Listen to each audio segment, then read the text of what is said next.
और आज का विषय है कलीसिया का नींव।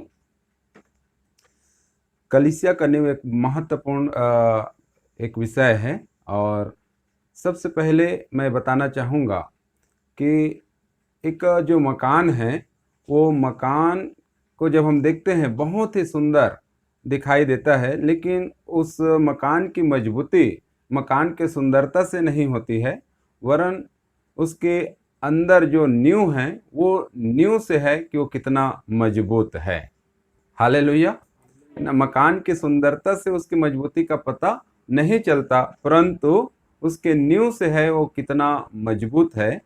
इसी प्रकार से कलीसिया की मजबूती कलीसिया में आए भीड़ के द्वारा पता नहीं चलता, वहाँ के चिन्ह और चमत्कारों के द्वारा कलीसिया का नींव कितना मजबूत है ये पता नहीं चलता, लेकिन वो कलीसिया का नींव कितना मजबूत है, वो प्रभु यीशु मसीह में कितना मजबूत है लोग, इसके द्वारा वो पता चलता है।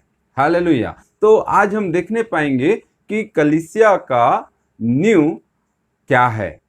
कलीसिया का अर्थ हम पहले समझ लेते हैं। पहला कुरिन्थी उसका 1 और 2 पद में लिखा है, परमेश्वर की उस कलीसिया के नाम जो कुरिन्थ में है, अर्थात उनके नाम जो मसीह यीशु में पवित्र किए गए हैं और पवित्र होने के लिए बुलाए गए हैं, और उन सब के नाम भी जो हर जगह हमारे और अपने प्रभु यीशु मसीह के नाम की प्रार्थना करते हैं। तो कलीसिया का यहाँ पर अर्थ ये बताया है, बुलाए गए लोग, और उसका दूसरा जो अर्थ है पृथक किए हुए लोग, और उसे हम कह सकते हैं विश्वासियों का झुंड। ये क्या है? कलीसिया। और पृथक किए हुए लोग क्या मतलब क्या है? संसार से अलग किए हुए लोग जो प्रभु में बुलाए गए हैं, वो है कलीसिया। कलीसिया 2 प्रकार की कलीसिया है, और यहां पर मैं उसे लिखा हूं। पहला जो कलीसिया दृश्य कलीसिया, और दूसरा जो कलीसिया है अदृश्य कलीसिया। और अब ये दृश्य कलीसिया क्या है और अदृश्य कलीसिया क्या है, इसे हमें जानना चाहिए। थोड़ी शब्दों में मैं इस बात को बताऊंगा कि दृश्य और अदृश्य कलीसिया में अंतर क्या है। दृश्य कलीसिया वो है जो अभी हम देख पा रहे हैं, या विश्वासियों का झुंड है, वो क्या है? दृश्य कलीसिया है। और दृश्य कलीसिया में कलीसिया का एक रजिस्टर होता है, और उस रजिस्टर में हर एक वो झुंड जो कलीसिया में आके इकट्ठे होते हैं, उस व्यक्तियों का नाम लिखा होता है। दूसरे शब्दों में मैं कहूंगा तो कलीसिया में जो पंजीयन कराते हैं या मेंबरशिप, सदस्यता, तो ये है सदस्यता जो लिए हुए हैं इस संसार में मनुष्य, वो है दृश्य कलीसिया जिसे हम देखते हैं। यहाँ कोई पापी, कोई अधर्मी, सारे मनुष्य, कोई कैसे भी प्रकार के मनुष्य हो, कैसे भी उसकी चाल चलन हो, वो इस दृश्य कलीसिया में संगति कर सकता है, उसका सदस्य हो सकता है।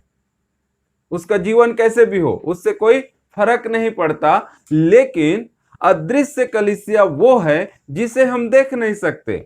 और यहां पर अदृश्य कलीसिया के विषय में लिखा है प्रकाशित वाक्य 21 अध्याय और उसका 27 पद में, और उसमें कोई अपवित्र वस्तु या घृणित काम करने वाला या झूठ का गढ़ने वाला किसी रीति से प्रवेश न करेगा, पर केवल वे लोग जिनके नाम मेमने की पुस्तक में लिखे हैं। हालेलुया।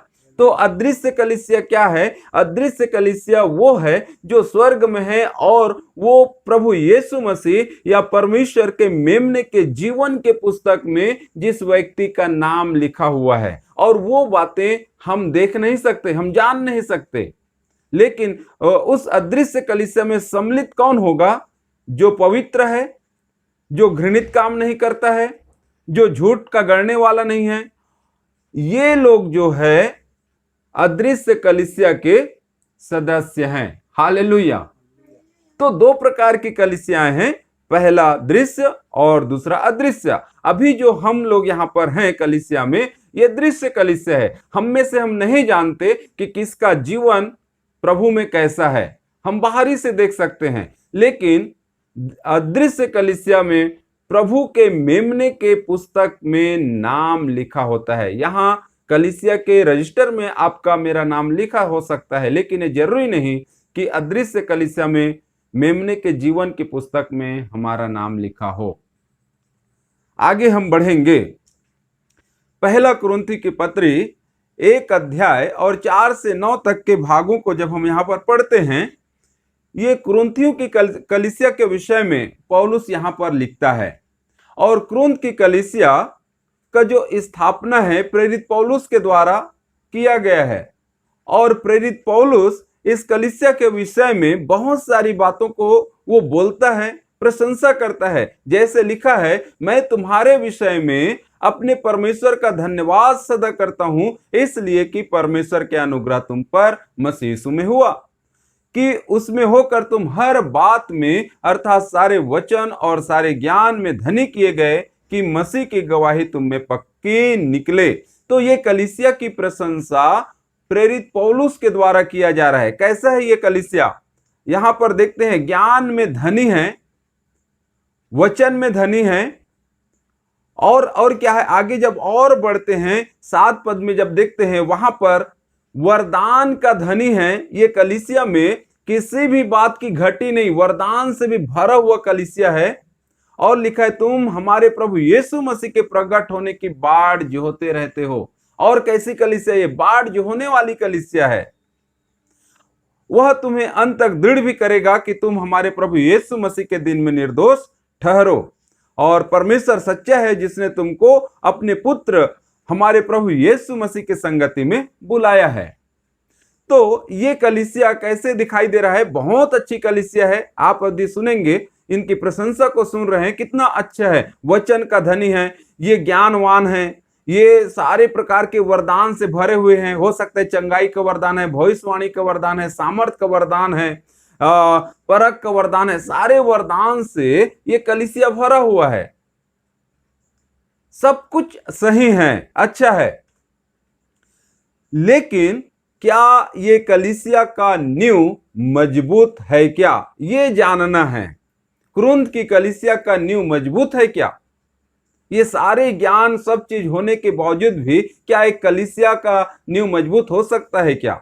आज संसार में बहुत सारे लोग हैं और बहुत सारे कलीसियाएं हैं, वहां बहुत भीड़ भी है, लेकिन वो भीड़ के द्वारा क्या उस कलीसिया की मजबूती को आंका जा सकता है क्या? परखा जा सकता है क्या? वो कलीसिया की भीड़ वहां की मजबूती नहीं है।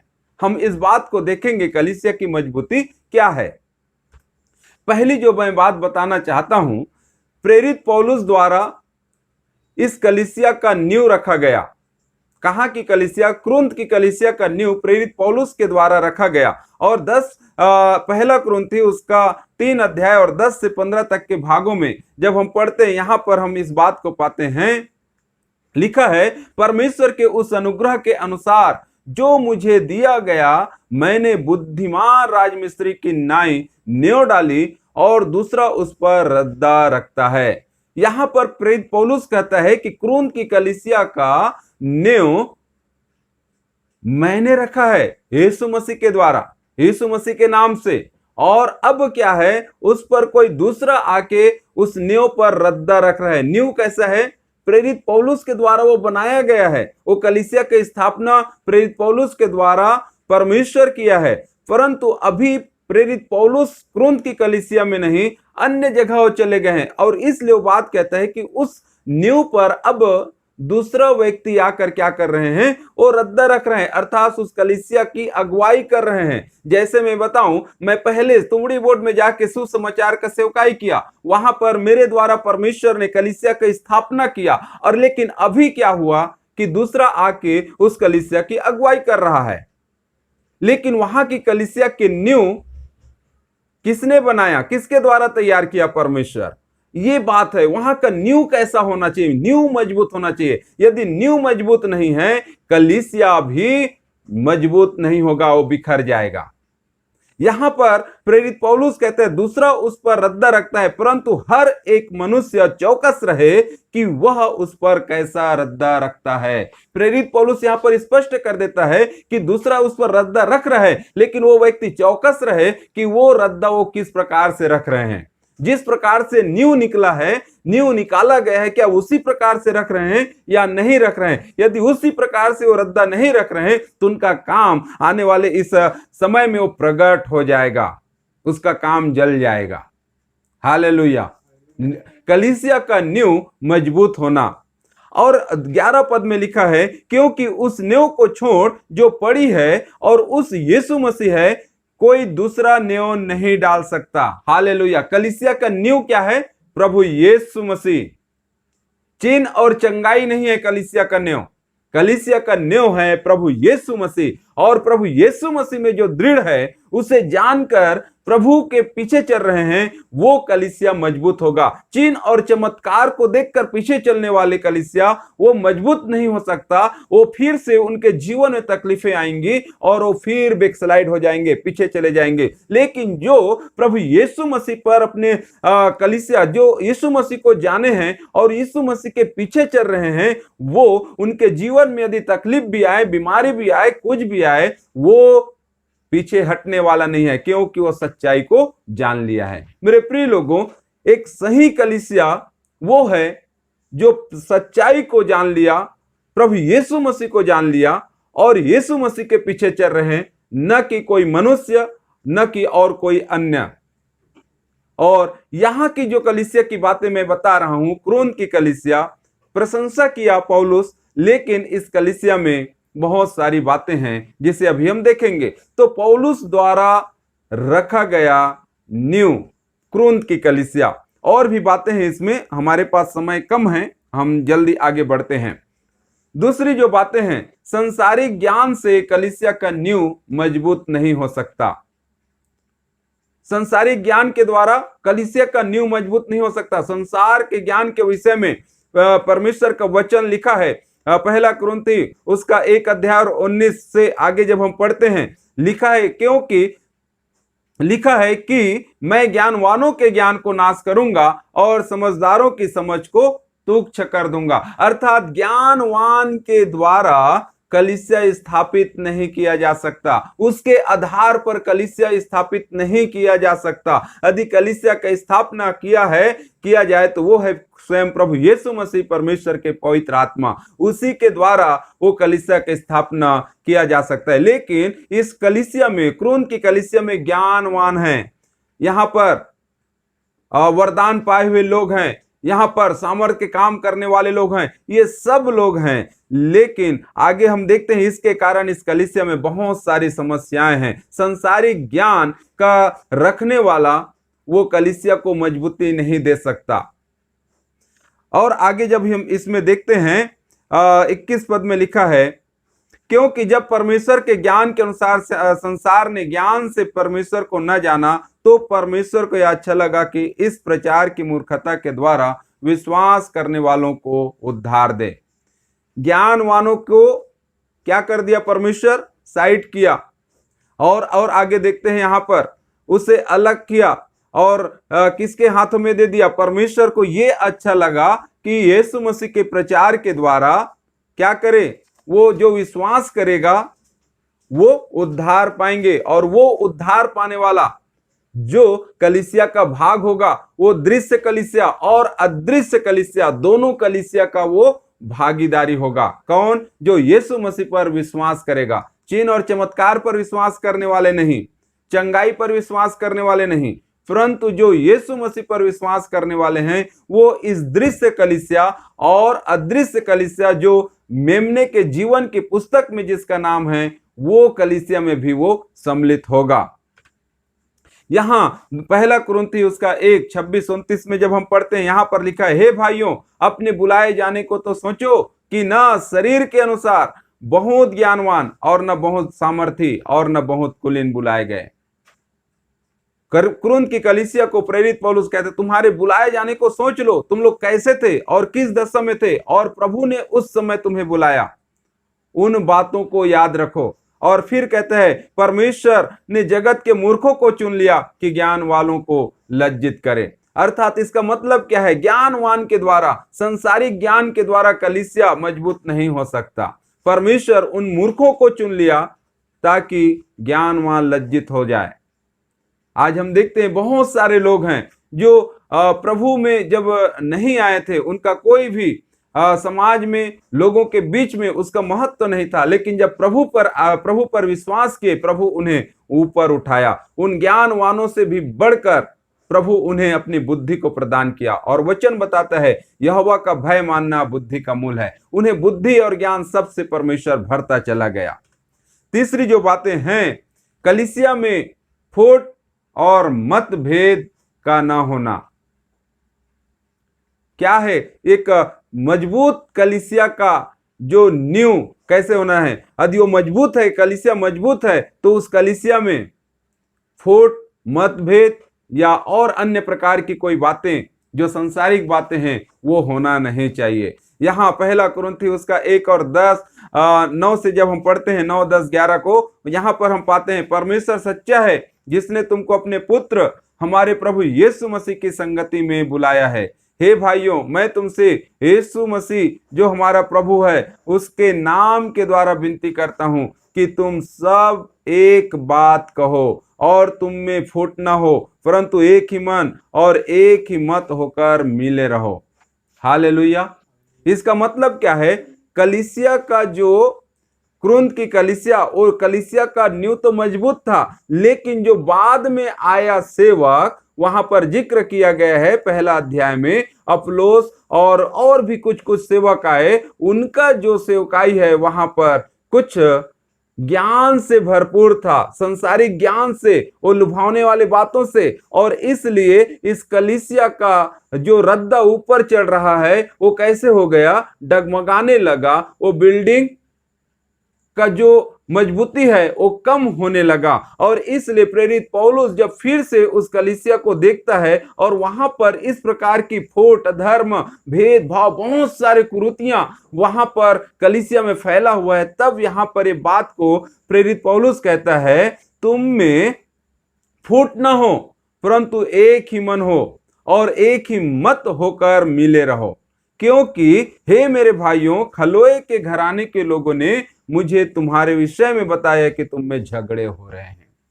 एक मजबूत कलीसिया जिसकी नींव मजबूत है, उस कलीसिया में ये सारी बातें नहीं होना चाहिए। झगड़ा नहीं होना चाहिए, एक दूसरे के प्रति ईर्ष्या भाव नहीं होना चाहिए, एक दूसरे के प्रति गलत विचार नहीं रखना चाहिए। लेकिन ये कुरिन्थ की कलीसिया में ये समस्याएं थी। मेरे प्रिय लोगों, यदि ऐसे कलीसिया आज भी यदि पाई जाती है, वो कलीसिया मजबूत नहीं है। आज भी हम देखते हैं कलीसियाओं में ये समस्या बना हुआ है। हर एक कलीसिया, बहुत सारे कलीसिया में यही समस्या बना हुआ है। एक दूसरे से बनता नहीं, एक दूसरे का चारी चुगली, एक दूसरे के पैर को खींचने का कार्य आज भी चल रहा है। और यदि ऐसा चलेगा तो सोच लीजिए कि कौन से कलीसिया में आप सम्मिलित हैं, दृश्य कलीसिया या अदृश्य कलीसिया। दृश्य कलीसिया में ये सारे लोग सम्मिलित हो सकते हैं, लेकिन अदृश्य कलीसिया में ये ऐसे कार्य करने वाले वहां सम्मिलित नहीं होगा। इसलिए कलीसिया, जैसे कलीसिया का नींव मजबूत है, उसका ऊपर भी रद्दा भी क्या होना चाहिए? मजबूत होना चाहिए। उसका बिल्डिंग भी मजबूत होना चाहिए। लेकिन वो रद्दा जो नींव बनाया गया है, उस नींव के ऊपर यदि गलत रीति से रद्दा रखते हैं तो वो कैसे हो जाएगा? गिर जाएगा। और यही कारण है कि आज कलीसियाओं में फूट पड़ रहा है, आज कलीसियाओं में झगड़ा हो रहा है, आज कलीसियाओं में एक दूसरे के प्रति निंदा हो रहा है। कुरिन्थ की कलीसिया में विचार भी हो रहा था और आज की कलीसियाओं में भी इस प्रकार के कार्य को देखे जा रहे हैं। मेरे प्रिय लोगों, मैं फिर से बताना चाहता हूं कि परमेश्वर का वचन क्या कहता है। प्रेरित द्वारा जो कलीसिया की स्थापना किया गया, वो रद्दा या वो नींव बहुत ही मजबूत रखा गया था। यीशु मसीह उस कलीसिया का नींव था।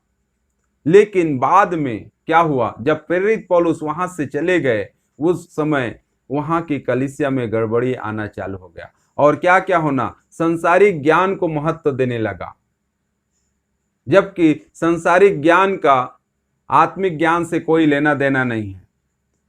लेकिन संसारिक ज्ञान को महत्व देने लगा। और क्या होने लगा? जिसके कारण से कलीसिया में फूट पड़ गए और फूट पड़ने के कारण से वहां बहुत प्रकार की बखेड़ा चालू हो गए और वो कलीसिया कैसे हो गए, बहुत ही निम्न स्तर के आ गए। वो कलीसिया में भले ही वरदान है, चंगाई का वरदान है, भविष्यवाणी का वरदान है, ये सारे वरदान हैं, लेकिन वो सब वरदान का महत्व खत्म हो गया यदि उस कलीसिया में प्रेम नहीं है तो। 13 अध्याय इसका जब हम पढ़ेंगे तो वहां पर लिखा है यदि प्रेम नहीं है तो हम कैसे व्यक्ति के समान हैं, बजने वाले बर्तन के समान। तो ये कलीसिया उसी प्रकार के हो गया था, यहां पर प्रेम नहीं था। आज हमें देखना है कि आज जिस जगह पे हम हैं, जिस कलीसिया में हम हैं, क्या उस कलीसिया में इस प्रकार के कार्य हो रहे हैं क्या? यदि इस प्रकार के कार्य है तो अभी समय है कि हम अपने जीवन में परिवर्तन लाएं और एक सही नींव जो पड़ा हुआ है उसमें सही रीति से हम आगे उस घर को, बिल्डिंग को बनाने पाएं, ताकि हमारा जो नाम इस संसार के कलीसिया में जो लिखा हुआ है, रजिस्टर में लिखा हुआ है, वो नाम मेमने के जीवन के पुस्तक में भी लिखे जाए। हालेलुया। और यहाँ का नाम लिखना कोई बड़ी बात नहीं है, यहाँ की कलीसिया में नाम लिखना बड़ी बात नहीं है, लेकिन बड़ी बात है कि मेमने के जीवन के पुस्तक में हमारा नाम लिखा होना चाहिए। हालेलुया। तो इसलिए बड़ी बात वो है कि क्या हमारा नाम जीवन के पुस्तक में लिखा है क्या? यदि नहीं तो आज हमें क्या करना है, अपने जीवन को सुधारने की जरूरत है, सही करने की जरूरत है। सही रीति से कलीसिया में सबको साथ लेकर एक मन होकर बिना विवाद के हमें आगे बढ़ने की जरूरत है, ताकि कलीसिया उन्नति पाए। और जब कलीसिया उन्नति करेगा तो कौन उन्नति करेगा? मसीह का देह उन्नति करेगा। कलीसिया क्या है? मसीह का देह है। हम सिर हमारे पास नहीं है, सिर कहाँ है? स्वर्ग में। यीशु मसीह सिर है, स्वर्ग में है, लेकिन देह हम जितने भी लोग हैं, विश्वासी लोग, वो देह हैं। और जब देह उन्नति करेगा मसीह का, तो हम सब आगे बढ़ते चले जाएंगे, कलीसिया उन्नति करता चले जाएगा। मैं एक और बार कहना चाहूंगा, हमारा जीवन मसीह के देह के अनुसार से हो जाए। हालेलुया। सो परमेश्वर हमें आशीष प्रदान करे इस वचन के द्वारा।